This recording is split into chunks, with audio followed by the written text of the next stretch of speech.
Емитуваме регионални вести на телевизија КИС за 24 октомври среда. Едно од две деца во Македонија е изложено на некаков вид насилство, а над 30% од родителите не водат грижа за своите деца, покажува истражувањето на Светската здравствена организација. За ова денес зборуваше представникот на Фондот за деца при Обединетите нации УНИЦЕФ во Македонија, Бенџамин Перкс.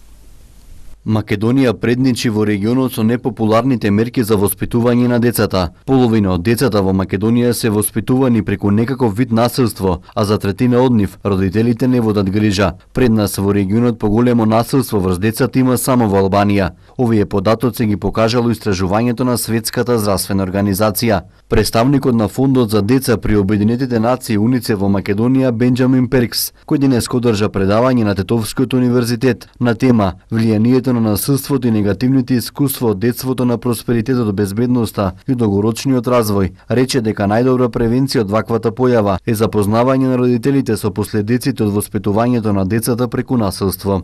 We know that the most important thing for a child's brain to develop in an optimal way is to have a very good communicative and loving relationship with the parent. Значи, оно што е битно за соодветен развој на детето, најбитно е значи да има да развие добар однос каде што ќе се осети сакано од своите родители, значи да живее во околина која што е обкружена со љубов. На развојот на детето, доколку тоа се соочува со хаотична средина во која што расте, доколку има негативни искуства во поглед на својот развој, тогаш развојот понатаму ќе биде негативен.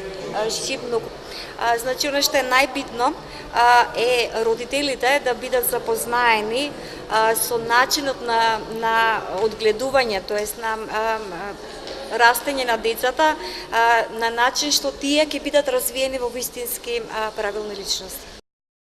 Ги запрашавме родителите како и бабите дедовците какви методи користат при воспитување на децата. Што сум повозрасна и од друго време сум воспитувана и малку свикувам, карам. Да. А зодирање малку потешко. Да се скара, не треба само по чевидем си иде. Дете никош не се вика, треба полека педагошки, родителски да се воспитува. Иначе на дете да му викнеш, тоа е некултурно први пат. Како родител девојче ми има 8 години, до сега ме слушам, радија се слушаме свето. Васпитна мерка више не е тоа удирањето, тепањето, тоа не го прифаќаме, така да сега за сега на таков начин ги васпитуваме, пошто ми се уште мали. Не да ги кара кој знае како, меѓутоа треба малку некако да се завземе строго да се постапува.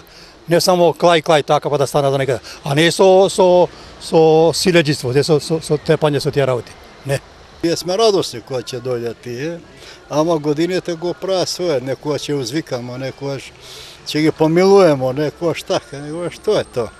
Деканот на педагошкиот факултет Фесби Османи информираше дека при денешната посета на Тетовскиот универзитет, представникот на УНИЦЕФ за Македонија Бенџамин Перкс се сретна и со деканите на неколку факултети и институции, кои во соработка со УНИЦЕФ ќе спроведуваат проекти за спречување на насилството врз децата и справување со последиците од истото. Исто така ние обезветивме и нудивме една широка соработка со УНИЦЕФ за направење на проекти, односно големи проекти, мегапроекти кои ќе се носи нашиот универзитет, односно овие три факултета што горе ги споменав. Истражувањата покажуваат дека секое дете кое е подложно на насилство има 10 пати поголем ризик да стане алкохоличар, а 2 до 3 пати поголеми се ризиците да заболе од срцев удар, рак или да стане пушач. По детските игралишта, клупите и корпите за отпад и дрвцата станаа мета на вандали и кратци во Гостивар. Деновиве се откорнати 15 на фиданки во мини паркот на почетокот од шеталиштето покрај Вардар. Од несовесни лица и вандали во Гостивар досега страдаа клупи, реквизити на детските игралишта, чешми и друго. Бетонски корпи за отпад завршуваа во Вардар, а канделабрите на кеот им служеа на малолетници како мета по која фрлаа со камења. И последниот случај на уништување на јавните добра остави жална слика зад себе. Во мини паркот на почетокот на шеталиштето покрај Вардар откорнати се сите дрвца. Фиданките 15 на број беа посадени неодамна, за да го разубават најпосетениот дел од градот, кој гостиварци го користат за прошетка и релаксација. Тоа не ги поколебало сторителите да ги откорнат и украдат. Граѓаните ги осудуваат ваквите постапки и сметаат дека тоа е израз на несовесност и некултура на поединци. Прво некултура, друго да речам варварско. Прво најважно е свеста. Свеста е најважна. Културата да и негуваме, да гледаме од запад како многу работи се одвиваат и кај нас да ги примениме во таа смисла. Треба да ги пазиме, да. Ги украле, ама не треба така. Не треба да се зема од парковите. Уништувањето на урбаната и друга опрема е прекршок против јавната чистота. Казната за оштетување на јавни објекти и опрема, зависно од размерите и крајните последици, се движи од 100 до 400 евра. Во тек е најавата за повикот за ИПАРТ-2 програмата, која всушност е период за прибирање на потребната документација за изработка на апликации за поднесување барања за добивање на финансиска поддршка. Во првата половина на месец ноември ќе биде објавен и јавниот повик. Во првата половина на ноември ќе биде објавен јавниот повик за Институтот за предпристапна помош ИПАРТ-2 програмата. До тогаш тече најавата за повикот, која е всушност подготвителен период за сите кои сакаат да аплицираат за искористување на европските средства. Тоа значи дека сите земјоделски стопанства и преработувачки капацитети им се дава доволен период за прибирање на потребната документација за изработка на апликации за поднесување барања за добивање на финансиска поддршка од ИПАРТ-2 програмата, но и за исполнување на критериумите, вели Петре Петрески, раководител на Агенцијата за поттикнување на развојот на земјоделието. Овој период добро е да земјоделците кои што имаат намера да аплицираат по оваа програма за одредена механизација, за модернизација на земјоделските стопанства, за изградба на објекти и за се она што програмата нуди, да дојдат во агенцијата, да се информираат за да се подготват како поднос на документацијата и така да ги осознаат критериумите по однос на оваа програма. Едина, да не речемо, малце изменета од претходната програма е тоа што оваа година, почнувајќи од претходната, односно и до оваа година, требаат за исполнување покрај критериумите треба да се исполнат и минимални услови за добра земјоделска пракса, а тоа се стандарди кои што ги бара Европска унија и затоа е потребно да се информираат на време, за да во времето на јавниот оглас не можат да ги средат документите поради ваквите барања што ги бара програмата. Инаку во секоја ситуација ние сме отворени и за тоа сме и како институција платени од државата да ги информираме и советуваме земјоделците по однос на сите програми, така и по однос на сите стручни совети за земјоделското стопанство со која дејност се бави. Тука сме во агенцијата стручни лица и неопходно е потребно за развој на земјоделието да се воведуваат нови технологии за да може едноставно земјоделското стопанство да биде рентабилно и да може од самото бавење со земјоделие екзистира едно семејно земјоделско стопанство. Првиот повик од ИПАРТ-2 програмата заврши со рекордни 919 склучени договори во вредност од 15,8 милиони евра, од кои 12 милиони евра се европски средства наменети за набавка на нови трактори, механизација, опрема, машини и опрема за преработувачките капацитети. Поради основи на сомневање дека сториле кривично дело производство и пуштање во промет на наркотични дроги, лишени од слобода тетовец и жителка на Пробиштип, кај која пак е пронајден хероин. Од билтенот на случување на СВР Тетово информација за пожар во викендичка во Тетовско Једоарце. 46 годишен тетовец и 27 годишна девојка од Пробештип се лишени од слобода вчера околу 17 часот на улицата Иво Лола Рибар во Тетово, поради сомнение дека сториле кривично дело неовластено производство и пуштање во промет на наркотични дроги, психотропни супстанции и прекурсори. Како што соопшти СВР Тетово, притоа на девојката и одземен хероин и ќе се вештачи, а кај тетовецот пронајдени и одземени се парични средства во различни апоени. Двајцата задржани се во полициската станица Тетово и по целосно расчистување на случајот против нив ќе следува соодветна пријава. Од билтенот на случување на СВР Тетово информација за пожар во викендичка во Тетовско јадуарце. Пожарот избувнал околу 22 часот и 20 минути од засега неутврдени причини. Опожарен бил покривот од викендичката. Со интервенција на тетовските пожарникари огнот целосно е локализиран. Во текот на денешниот ден ќе се врши увид и ќе се расветлува причината за избувнувањето на пожарот и другите поединости поврзани со истиот. Сообраќајна незгода се случила вчера на регионалниот пат Тетово-Скопје.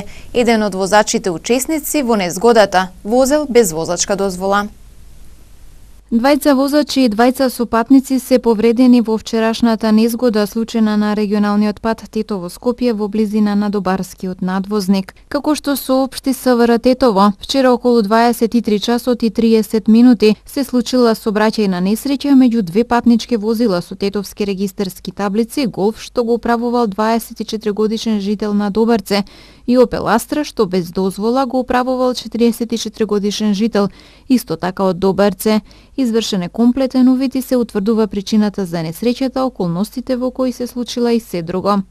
Инаку вчера на поширокото гостиварско подрачје откриени со соодветни поднесоци заокружени се 35 различни видови сообраќајни прекршоци. Најмногу, односно 10, се однесуваат на неприлагодена брзина, односно пребрзо возење. 9 возила имале истечена регистрација до и над 30 дена. 3 лица управувале без положен возачки испит и така натаму. Овие 3 прекршоци се најчестите што се откриваат годинава во полок, но и најчестите причини за сообраќајни несреќи, информираат од СВР Тетово.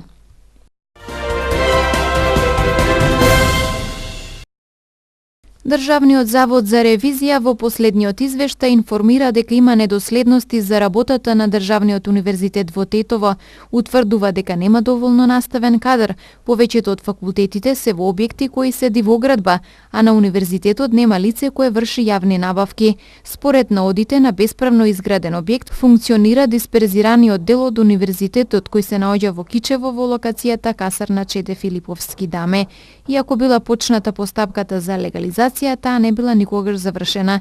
Ревизорите истото го констатираат и за објектот на Факултетот за прехранбена технологија и исхрана во Гостивар. Постапката за легализација е во тек и за објектот на Факултетот за уметности кој е сместен во Мала Речица, а Факултетот за природни математички науки бил изграден на место кое го поседуваат неколку приватни лица.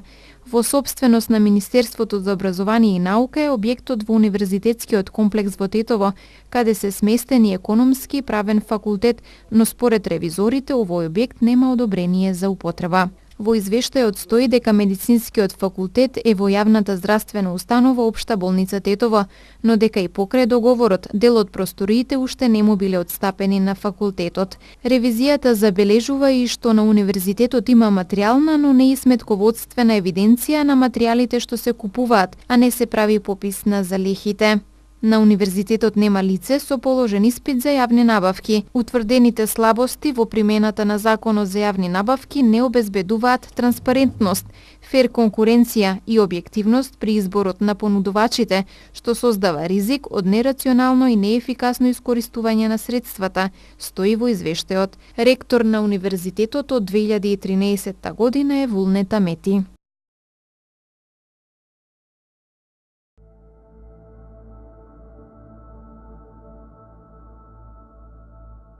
Денес имавме променливо облачно време. Кон крајот на денот и во текот на ноќта ќе дува силен северен ветер кој наместа ќе достигнува брзина од 100 км на час. Утринските температури се движеа од 0 до 4 степени, а дневните во интервал од 14 до 18 степени.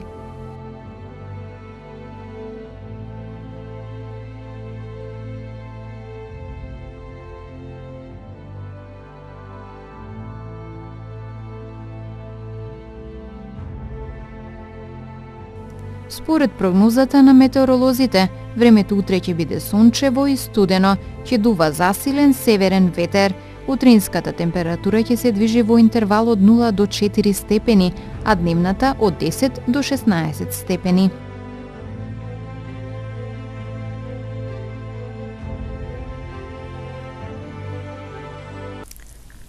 Временската прогноза беше последната содржина од денешните регионални вести. Пријатно!